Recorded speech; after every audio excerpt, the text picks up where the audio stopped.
भोजपुरी फिल्मों के सुपरस्टार अभिनेता रवि किशन ने न सिर्फ क्षेत्रीय भाषाओं की फिल्मों में नाम कमाया है, बल्कि साउथ से लेकर बॉलीवुड तक अपनी दमदार अदाकारी से अलग छाप छोड़ी है। वहीं अभिनय की दुनिया से उन्होंने राजनीति का भी बेहतरीन सफ़र तय किया है और लगातार सक्रिय हैं। अभिनय हो या राजनीति, अपनी प्रोफेशनल लाइफ को लेकर रवि किशन खूब सुर्खियों में बने रहते हैं। हालांकि कम ही ऐसे मौके रहे हैं जब उन्होंने अपनी निजी ज़िंदगी के बारे में बात की हो।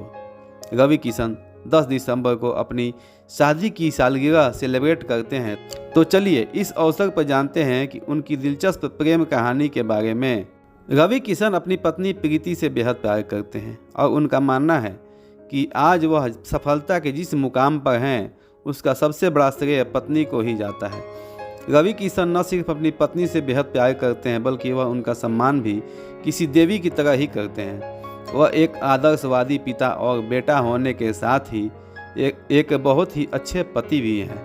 रवि किशन की प्रेम कहानी भी किसी फिल्मी स्टोरी से कम नहीं है। दरअसल अभिनेता की मुलाकात प्रीति से स्कूल टाइम में हुई थी और उस समय वह 11वीं में पढ़ते थे।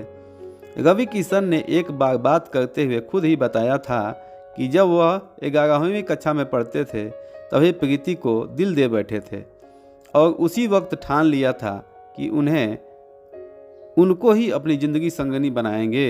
रवि किशन ने एक बार बात करते हुए खुद ही बताया था कि जब वह 11वीं कक्षा में पढ़ते थे तभी प्रीति को दिल दे बैठे थे और उसी वक्त ठान लिया था कि उन्हीं को अपनी जीवन संगिनी बनाएंगे।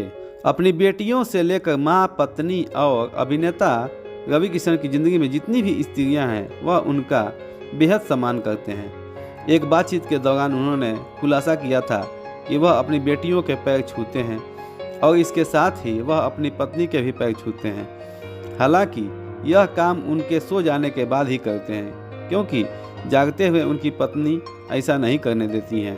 रवि किशन ने बताया था कि जब उनके संघर्ष के दिन चल रहे थे तो कई बार उन्हें भूखे तक रहना पड़ा था और इस दौरान भी उनकी पत्नी हमेशा उनके साथ खड़ी रही।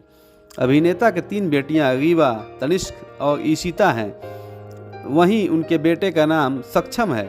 रवि किशन की बेटी रीवा फिल्म शुभ मंगल सावधान से बॉलीवुड में डेब्यू भी कर चुकी हैं। तो दोस्तों, आप लोगों को ये वीडियो कैसा लगा कमेंट में मुझे ज़रूर बताइए दोस्तों, क्योंकि आपके कमेंट से और आपके लाइक से ही मुझे मोटिवेशन मिलता है ऐसे वीडियो बनाने के लिए। थैंक यू दोस्तों।